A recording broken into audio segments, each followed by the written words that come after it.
All right, good morning, the YouTube game, the school community. Today is September 20th and we are on the day 19 of the challenge. Today the topic is all about sharing my expertise, my skills that I learned over the years. So as you might know by now, I work in the hospitality industry for like almost 13, 14 or 15 years. I started my hospitality school back in 2009. Back then I was 15 years old when I started, and I got my first restaurant job at 14. Okay, so first of all, I want to mention about the hospitality school, which is quite not necessarily popular here in the US, but yes, in France is very, very important. So we learn all about the technical aspect, how to serve, how to clear, how to do flambe, how to do tableside, and so on. And of course, there is the knowledge part where we learn about all the products, where they come from, what's the story about them, why they're popular, the seasons of all those ingredients. So we're very much incorporated in the very large picture of the industry, making sure that we protect a certain tradition, that we take care of the producers, the suppliers, the farmers, and all those traditions about why those products has been created, and so on. We're gonna learn about different style of service, different style of establishment, how to set up table properly based on the style of dining, if it's banquet, hotel, restaurant, gastronomic, brasserie, bistro, cafe. Like we learn everything. And I also had like some, the first year, I also done like some cooking classes. We were learning the kitchen, learning basic recipes, etc. So all those fundamentals, I realized that they helped me a lot in a later time.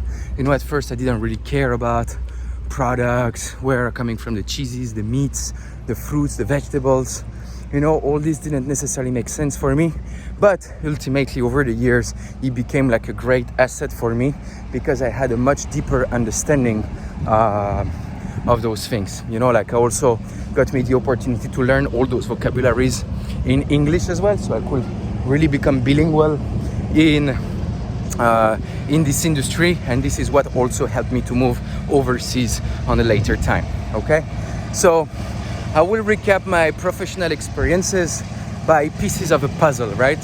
I consider that all those experiences that I had have been learning something different, so I first started for 2 years of my apprenticeship in a very small restaurant, which was family owned. The owners were extremely hard, and of course I was very young, so I had to learn about discipline, getting into the work environment, what it is to be on time, to be reliable, to be consistent, to don't forget things, to leave my outside life outside the door, and to don't bring my problems into the restaurant and to the work environment. So I really got a very hard lesson over there.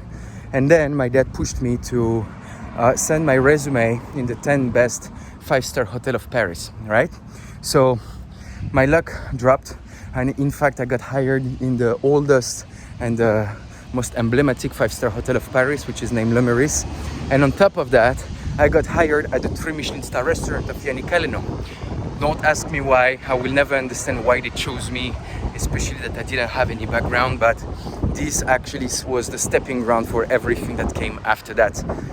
3 Michelin star, of course, very much military process, excellence, the perfection, working with celebrities, superstars, millionaires, billionaires from all over the world, working with definitely a world-class team with some of the biggest chefs in this industry, some of the biggest professionals in this industry.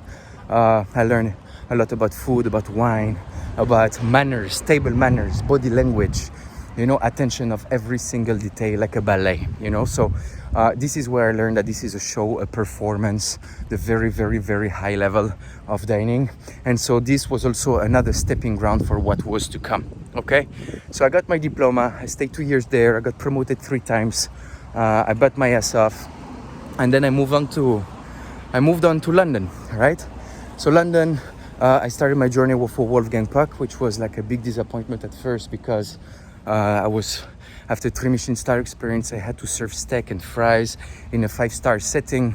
However, I really became much more confidence with my personality. I had much more freedom, and I became an incredible seller, right? So all those adjectives, how to really understand how to put somebody in the center of the attention, how to sell, how to suggest, how to to perform and to drive the guests towards anything I wanted them to have.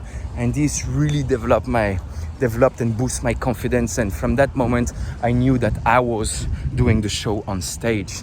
So I stayed 3 years over there. I got promoted another 3 times. And then one day, the director of operation came from Wolfgang Puck, visited and invited me to join a hotel in Singapore, Spago Singapore, on top of Marina Bay Sands. And of course, I said yes. I was part this time of an incredible platform. It was 1,500 guests a day, a team of 250 employees, 11 managers. I was 21 years old. So of course I didn't have the maturity to become a manager yet, and I was managing only people that were actually older than me, which was absolutely insane. So I've done a lot of mistakes over there. I learned a lot from my mistakes because, of course, young white guy in Asia, living the life, starting to make a little bit of money, living in a great conditions. Of course, the least of my concern was to really focus. I always have been good and did the job that what I need to do, but of course my mind and my focus wasn't there anymore. So again, I think it was a lot of learning experience coming from this chapter. And then it was a time for me to leave Singapore. I wanted to leave the Asian world, at least the capitalist world, and I moved to Bali instead. I wanted to start my entrepreneurial journey. I wanted to learn the freedom of what it is to enjoy life. And from there, I got, again, I think brought down to earth because I was thinking that my resume was already so strong that anybody would hire me. And in fact, it was very, very hard to actually find a job. So I kind of depressed a little bit. Nobody was willing to afford my price. My standards weren't the same standards over there because it's an island in Indonesia. So of course, I really struggled to find an opportunity over there. So he allowed me to put myself in question a lot. And then at some point I knew that I had to keep on going. I needed to have something to prove to myself. So I found an opportunity in Hong Kong, which is at Black Sheep Restaurants, which was the most dynamic restaurant group in the world, with 40 plus and counting restaurants now, and definitely the highest standard in the industry. And I think I really learned I thought that I knew about luxury dining, and in fact they proved me wrong. They broke me down, they rebuilt me from scratch. I really understood that recognition is the new luxury. How to build incredible guest experience and how to make somebody absolutely dream or cry or whatever feeling you want, but just to blow people's mind like never happened before. And I stayed there for 3 years. I consider it like another military service because I was working 14 to 16 hours a day. It was my life dedicated to it from the moment I woke up until the moment I closed my eyes. So it was very, very challenging. And I ended up arriving before COVID, during COVID, and towards the end, like I had to leave because I was about to make a burnout. And from there, I moved on to a sabbatical. I needed to discover who did I become over the past decade. And see what kind of man did I become, because I felt like I just ran a huge sprint focusing on career, corporate ladder, and I didn't know who I became along the way. And in fact, this break was all what I needed it, to let go, to let be, and to start not worrying anymore, just to start living like a day after another.